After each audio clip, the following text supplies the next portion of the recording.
Hello बच्चों, welcome to my YouTube channel the Zenith Point classes by Vivek Pal. बेटा आज हम चर्चा करते हैं जो वैद्युत विभव लेसन चल रहा था उसी के अगले भाग की बात करते हैं। ये जो हमारा वैद्युत विभव का भाग होगा ये बेटा तीसरा भाग है। तो अब इसके हम तीसरे भाग की बात करते हैं, ध्यान से समझेंगे। बेटा इकाई स्थिर वैद्युत की है। जो वैद्युत द्विध्रुव के अक्षीय और निरक्षीय के लिए फार्मूले स्थापित किए गए थे उसी से संबंधित एक ये और सूत्र की स्थापना है। ध्यान समझेंगे। अगला प्रश्न है बेटा, प्रश्न डालेंगे वैद्युत द्विध्रुव के कारण किसी भी बिंदु पर वैद्युत विभव के सूत्र का निगमन या का सूत्र ज्ञात।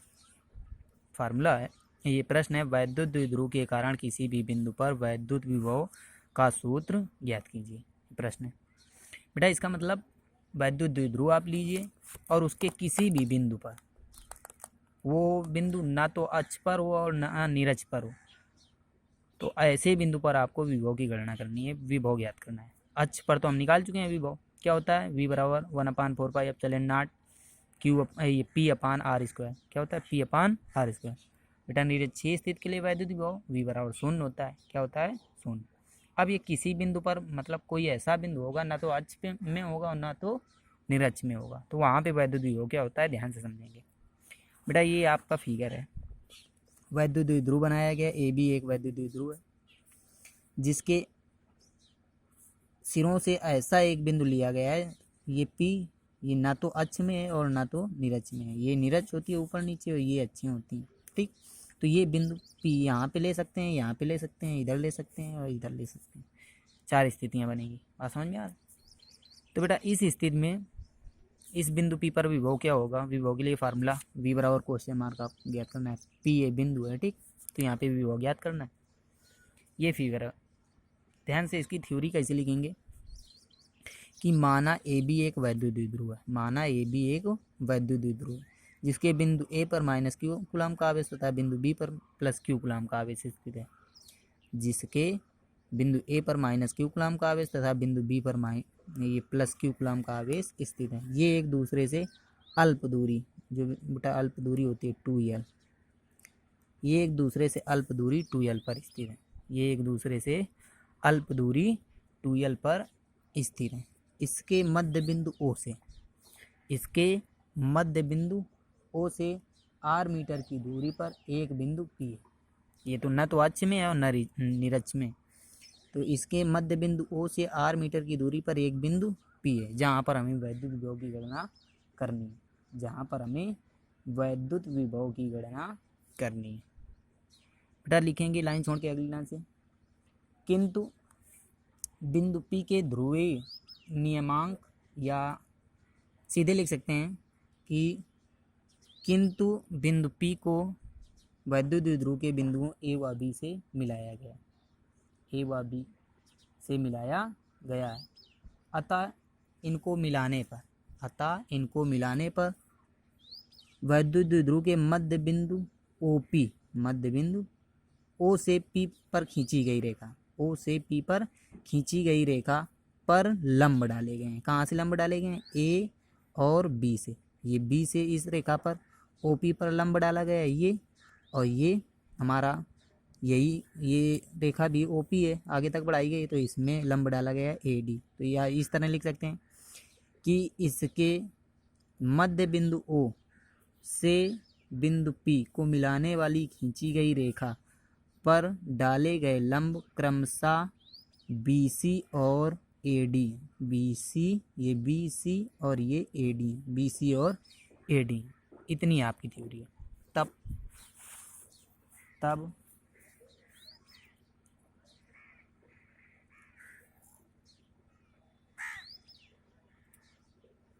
तब लंबाइयाँ क्रमशः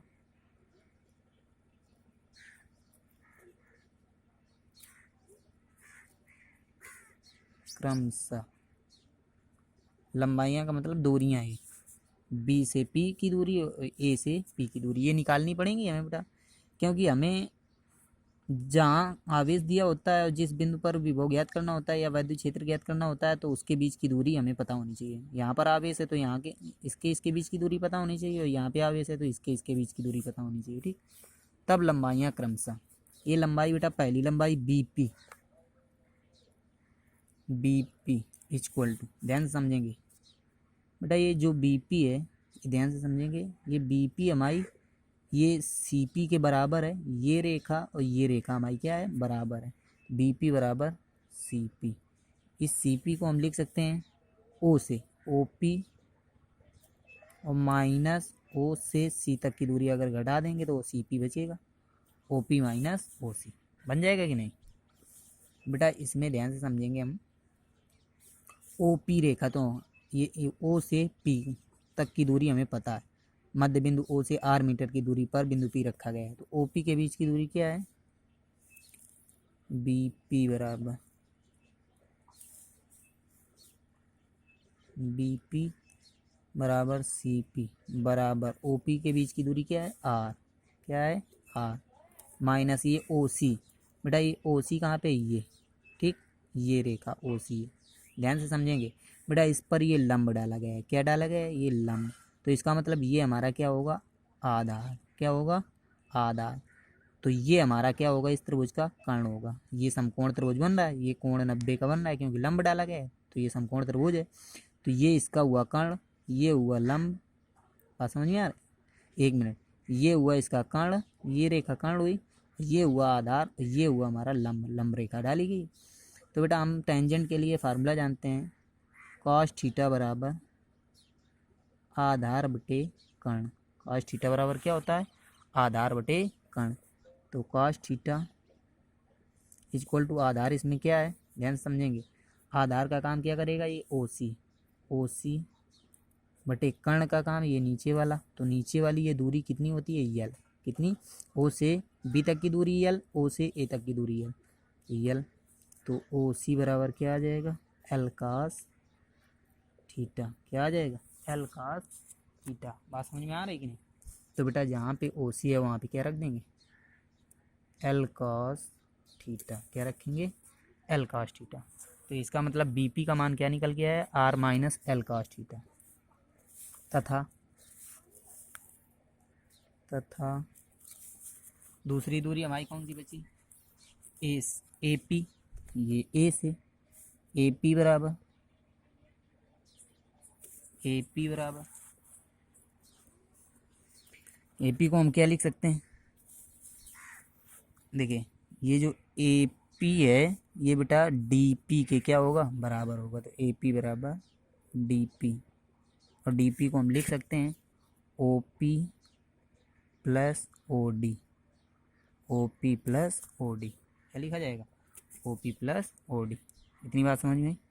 तो बेटा आ जाएगा A P equal to D P equal to O P का मान, ओ से पी तक की दूरी आर, प्लस ओ डी का मान, ये बेटा अब ये भी एक समकोण त्रिभुज बन रहा है, देखिए ध्यान से, ए ओ डी, तो इसमें लंब क्या डाला गया है, ये लंब हमारा ए डी है, क्या है लंब, ए डी। तो इसका मतलब ये हमारा क्या होगा, ये इसका आधार होगा और ये इसका कर्ण होगा, और कर्ण यल है, क्या है, एल। तो इसमें भी हमारा आधार क्या निकल आएगा, आधार बराबर लंब इंटू ये कास थीटा, कर्ण इंटू कास थीटा, वही कास थीटा बराबर आधार बटे कर्ण। तो आधार बराबर क्या हो जाएगा, आधार बराबर कर्ण इंटू कास थीटा, तो कर्ण का मान यल, तो ये भी आ जाएगा ओ डी बराबर L cos theta, L cos theta, ये भी दूरी पता हो गई, क्लियर।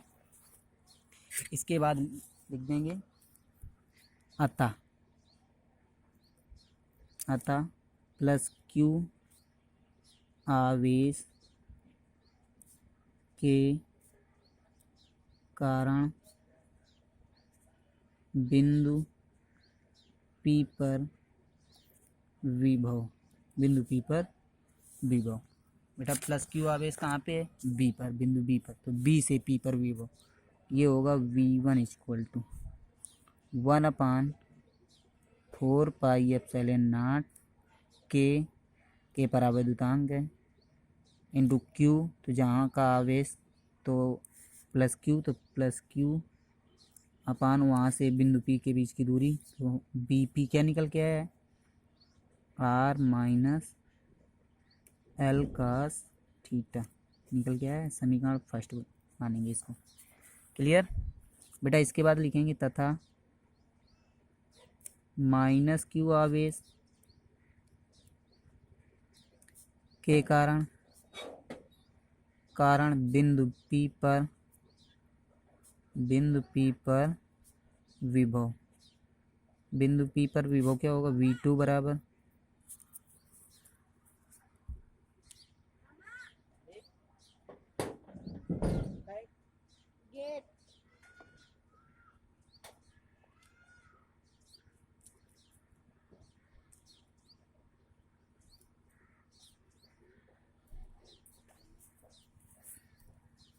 तो ये भी वो क्या होगा, V2 इक्वल टू 1/4πε0 के माइनस क्यू अपान, बेटा ये माइनस क्यू आवेश कहाँ पे, बिंदु ए पर, तो ए से पी के बीच की दूरी क्या निकल के आई है, ए पी बराबर क्या निकल के आया है, R plus L cos theta, R plus L cos theta. ये हमारा समीकरण हो गया सेकंड। क्या हुआ समीकरण सेकंड। बेटा लिख देंगे बिंदु पी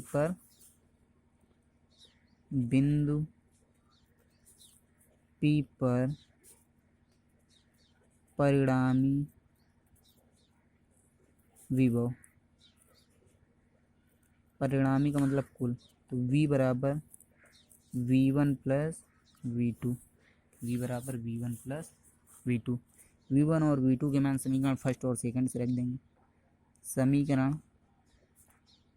फर्स्ट हुआ सेकंड से, समीकरण फर्स्ट हुआ सेकंड से V1 V2 के मान रखे जाएंगे, तो V बराबर 1/4πε0 के plus Q upon R minus L cos theta, और ये बेटा माइनस आगे आ जाएगा तो प्लस से ये बन जाएगा माइनस 1/4πε0 के Q upon R plus L cos theta. इतना मान रखा गया। बेटा इन दोनों में देखेंगे कॉमन हमें क्या मिल रहा है, तो V बराबर 1/4πε0 के क्यू कॉमन मिल रहा है, ये हमारा 1/r minus L cos theta, ये minus 1/r plus L cos theta बचेगा। बेटा एक कोष्ट में ए प्लस का, एक कोष्ट में माइनस का है बराबर, एलसीएम क्या मिल जाएगा, V बराबर, ध्यान से देखेंगे, V बराबर 1/4πε0 के इंटू क्यू। बेटा ये एलसीएम हमारा हो जाएगा R square minus L square cos square theta, तो इसका इधर गुणा होगा, तो ये R plus L cos theta, ये माइनस का इधर गुणा होगा तो माइनस आर, और ये minus minus plus L cos theta, ये मान रखा गया। बेटा ये हमारा आर से आर कैंसिल, बचेगा क्या, ध्यान से देखेंगे क्या बचेगा, V इक्वल टू 1/4πε0 के इंटू क्यू, कोष्ट में यल कास थीटा, यल कास थीटा जुड़ेगा, 2L कास थीटा बटे R square minus L square cos square theta. बेटा लिखेंगे चूँकि आर की तुलना में यल का मान नगण्य है, चूँकि आर की तुलना में यल का मान क्या है, नगण्य है, इसलिए एल बराबर 0, क्या रखेंगे, यल बराबर 0, तो V बराबर 1/4πε0 के इंटू क्यू, ये बेटा 2l का बाहर गुणा होगा या 2l cos थीटा बटे r स्क्वायर, इतना बचेगा। यहाँ तक कोई समस्या किसी को? बेटा यहीं से ऊपर देख लेते हैं थोड़ा। ये हमारा v बराबर 1/4πε0 के Q 2l cos theta upon r square, 2l cos theta का क्यू में गुणा होगा तो v बराबर 1/4πε0 के into 2ql cos theta upon r square. बेटा लिख देंगे चूँकि p बराबर क्या होता है 2ql, p बराबर क्या होता है 2ql, ये वैद्युत द्विध्रुव का आघूर्ण है। v बराबर फार्मूला क्या आ जाएगा 1/4πε0 के इंटू p cos थीटा बटे r स्क्वायर, ये हमारा सूत्र होता है वैद्युत द्विध्रुव के किसी भी बिंदु पर, ना तो अक्ष पर और ना निरक्ष पर, किसी भी बिंदु पर वैद्युत विभव। और समझ में? अगर बेटा निर्वात अथवा वायु की बात की जाएगी तो इसके का मान क्या हो जाएगा 1, के बराबर 1, तब वैद्युत विभव क्या हो जाएगा v बराबर 1/4πε0 p cos theta upon r square. Clear? बेटा इस फार्मूले से ही अच्छी और निरक्षी के लिए फार्मूले ज्ञात किए जाते हैं। ठीक बेटा, अगर अच्छी की बात की जाती है मतलब अक्ष में रखा होता है तो अक्ष के लिए थीटा का मान 0 लिया जाता है। क्या लिया जाता है? इसी में थीटा बराबर 0 रख देंगे तो cos 0 cos 0 का मान 1, तो इसलिए अच्छी स्थिति के लिए फार्मूला आ जाता है v बराबर 1/4πε0 के p cos 0 का मान 1, तो p अपान r स्क्वायर आ जाता है। अगर निरक्षी की बात की जाएगी तो मतलब सीधा या तो ऊपर या तो नीचे, मतलब 90 डिग्री के कोण में लिया जाता है। तो 90 डिग्री थीटा बराबर 90 डिग्री, तो जब cos 90 का मान रखा जाएगा 0 तो टोटल ये 0 कर देता है, टोटल यहाँ पे 0, तो इसलिए निरक्षी स्थिति में विभव क्या आ जाता है 0। तो ये बेटा किसी भी बिंदु पर विभव है, इस बिंदु के विभव के कारण ही अच्छी और निरक्षी के विभव भी ज्ञात किए जाते हैं। क्लियर? बेटा अगला एक छोटा सा व्यंजक देखते हैं। छोटा सा प्रश्न है कि आवेशित, हेडिंग डालेंगे, आवेशित कण की गति एवं गतिज ऊर्जा के सूत्र की स्थापना, ये हेडिंग डालेंगे। आवेशित कण की गति एवं गतिज ऊर्जा के सूत्र की स्थापना, सूत्र का निगमन कि किसी आवेशित कण की गति एवं गतिज ऊर्जा क्या होती है। बेटा इसकी थ्योरी लिखेंगे सीधे। कोई आवेशित कण है तो इसका फिगर कुछ नहीं होता। लिखेंगे माना कोई प्लस q कूलम का एक आवेशित कण है, माना कोई प्लस q कूलम का एक आवेशित कण है, आवेशित कण की गति एवं गतिज ऊर्जा के लिए फार्मूला हमें ज्ञात करना। तो लिखेंगे, ध्यान से समझेंगे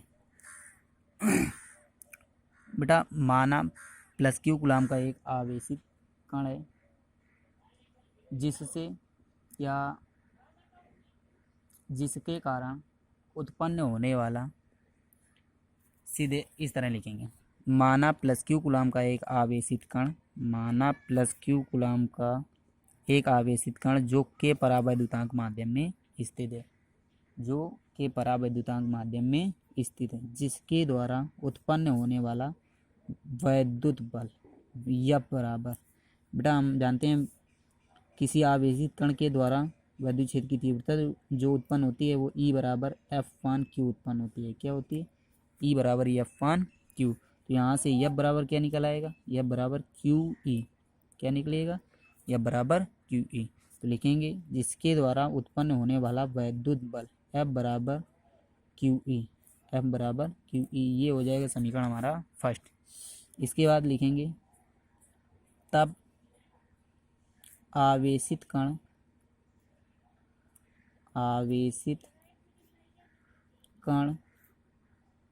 से उत्पन्न त्वरण। त्वरण के लिए फार्मूला होता है ए बराबर एफ वन एम।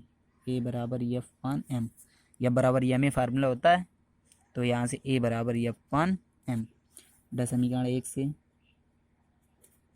समीकरण फर्स्ट से एफ का मान रखेंगे। ए बराबर क्या आ जाएगा, Q E upon M. Q E upon M, ये आ गया हमारा त्वरण। लिखेंगे यदि आवेशित कण गति अवस्था में तो उसकी गति v और उसके द्वारा तय किया गया विस्थापन x है। उसके द्वारा तय किया गया या उसका विस्थापन x तथा गति जो है, गति अथवा वेग, ठीक, तो गति v और विस्थापन x है, तथा विरामावस्था से गति अवस्था में आने पर इसका प्रारंभिक वेग u बराबर 0 होगा। प्रारंभिक वेग u बराबर 0। भाई जब स्थिर है तो स्थिर से गति अवस्था में आ रही, जब रुका है तो ये प्रारंभिक वेग है। प्रारंभिक वेग जब रुका है तो u बराबर 0, और जब गति अवस्था में आ गया तब उसका वेग क्या हो गया, v। तो लिखेंगे प्रारंभिक स्थिति से गति अवस्था में आने पर, या स्थिर अवस्था से गति अवस्था में आने पर उसका प्रारंभिक वेग u बराबर 0 होगा। तब गति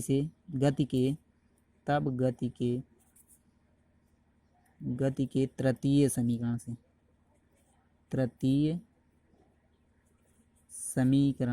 से गति का तृतीय समीकरण क्या होता है, v square equal to U square plus 2ax। अगर विस्थापन x है तो त्वरण a है। तो बात समझ में बेटा, वैसे फार्मूला लिखा जाता है v स्क्वायर बराबर यू स्क्वायर प्लस 2gh।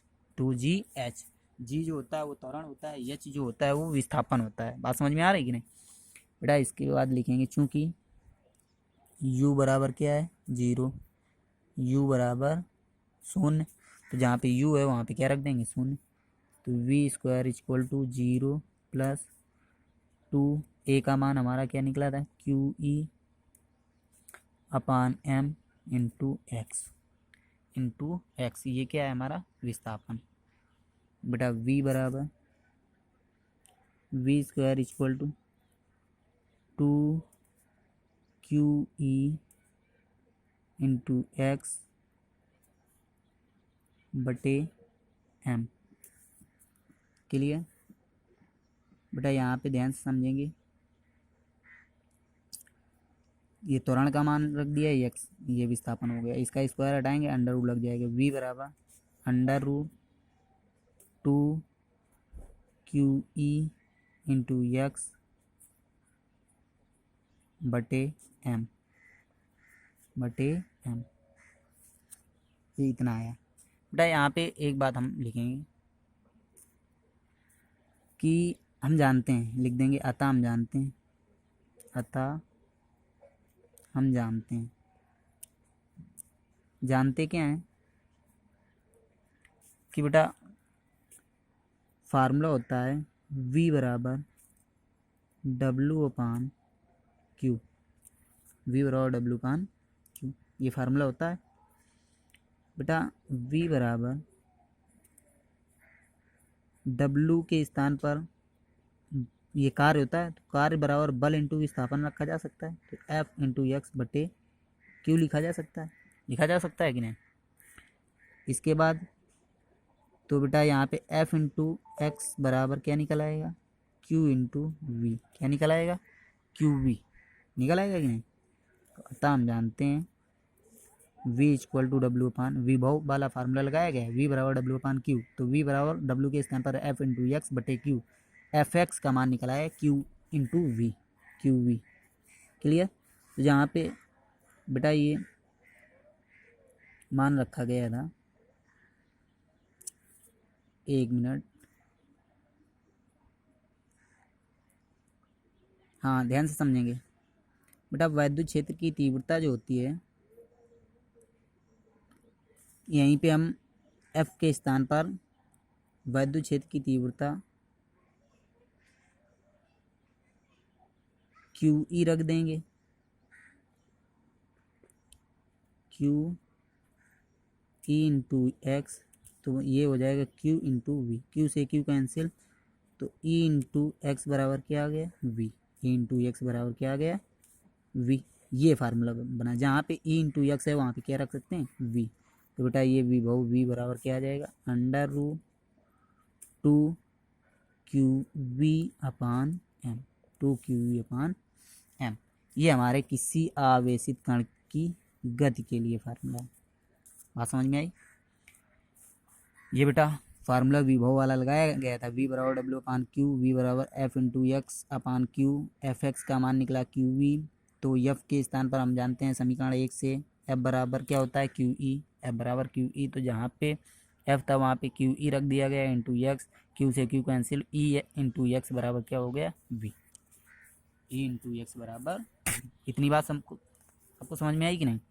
ये हमारी आवेशित कण की गति है।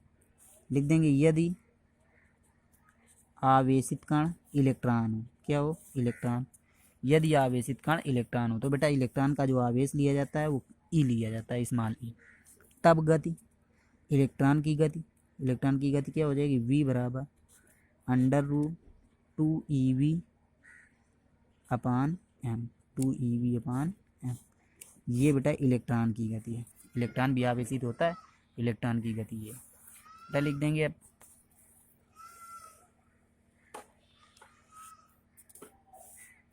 तथा आवेशित कण की गति v के कारण उत्पन्न गतिज ऊर्जा के होने पर के बराबर हाफ एम वी स्क्वायर। बेटा के बराबर हाफ, एम का मान ध्यान से देखिए, एम का मान तो कुछ नहीं, एम इंटू वी स्क्वायर का मान देखिए, वी स्क्वायर बराबर ये वी बराबर under root 2 Q V upon M आया है, तो वी स्क्वायर का मान अंडर रूट हट जाएगा, तो क्या आ जाएगा 2 Q V upon M, M से एम कैंसिल, 2 से 2 कैंसिल, के बराबर क्या आ जाएगा Q into V, Q V गतिज ऊर्जा के बराबर आवेशित कण की गतिज ऊर्जा के बराबर क्यू वी। लिख देंगे यदि आवेशित कण इलेक्ट्रॉन हो, तब गतिज ऊर्जा के बराबर इलेक्ट्रॉन का आवेश क्या होता है क्यू के स्थान पर ई, तो के बराबर ई इंटू वी। ये आपका फार्मूला है। किसी आवेशित कण की गति होती है ये वी बराबर under root 2 Q V upon M, किसी आवेशित कण की गतिज ऊर्जा ये होती है, और इलेक्ट्रॉन की किसी आवेशित कण की गति ये होती है, इलेक्ट्रॉन की गति ये होती है। और बेटा आवेशित कण की गतिज ऊर्जा के बराबर क्यू ई होती है, और इलेक्ट्रॉन की गतिज ऊर्जा के बराबर ई इंटू वी होती है। ये आपका व्यंजक हुआ, इम्पॉर्टेंट फार्मूला है, इसको ध्यान से देखेंगे। बेटा जो ना समझ में आए आप कमेंट करके पूछेंगे। बेटा चैनल को लाइक शेयर और सब्सक्राइब ज़रूर करें। धन्यवाद।